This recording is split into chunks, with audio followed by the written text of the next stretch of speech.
توندوتیژی دژی ژنان لە جیهاندا حاڵەتێکی نامۆ نییە، مێژوویەکی درێژی هەیە.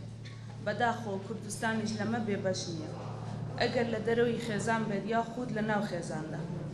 هەواڵەکانی توندوتیژی و کوشتن مانشێتی بەردەوامی میدیاکانن، هەندێک جاریش ئامارەکان دوورن لە ڕاستیەوە.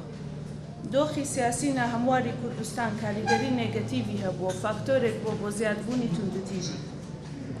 دامەزراوەی ڤیم وەک یەکێک لە بنەماکانی و هەوڵدان بۆ چارەسەرکردنی کێشەکانی پەیوەندیدار بە جەندەر خۆی بە بەرپرسیاری دەزانێت بەرامبەر بڵاوکردنەوەی وشیاری.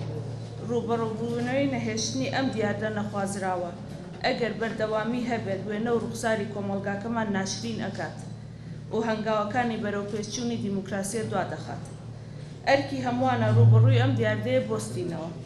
پێکەوە لە پێناوی یەکسانی و ئاشتی کۆمەڵایەتی کار بکەین، هەوڵی نەهێشتنی هەموو جۆرەکانی توندوتیژی بدەین، هەوڵ بدەین بۆ جێبەجێکردنی بنەما یاسایەکانی دیموکراسیەت.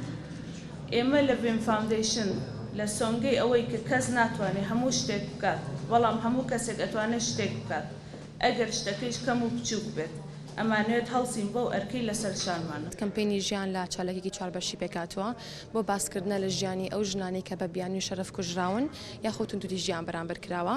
ئێمە لە میانی ئەم کەمپینەیە چەند چالێکمان ئامادە کردووە کە ئەویش بەشانگایەکە بۆ خستنەڕووی چیرۆکی ئەو ژنانەی کە توندوتیژیان بەرامبەر کراوە بە شێوەیەکی جیاواز و بە شێوەیەکی هونەری. بەتە پانێڵێکمان هەیە لەسەر باسکردن لە گۆڕستانەی لە شاری سلێمانی هەیە، گۆڕستانی بێناوان کە تایبەتە بۆ ژنانەی کە بە بیانی شەرەف ئەکوژرێن لەوێ ئەنێژرێن. وەروە دۆکیومنتەرێکیشمان هەیە لەسەر هەمان بابەت و پاشان چالاکی سەوزکردنی گۆڕستانەکەمان هەیە.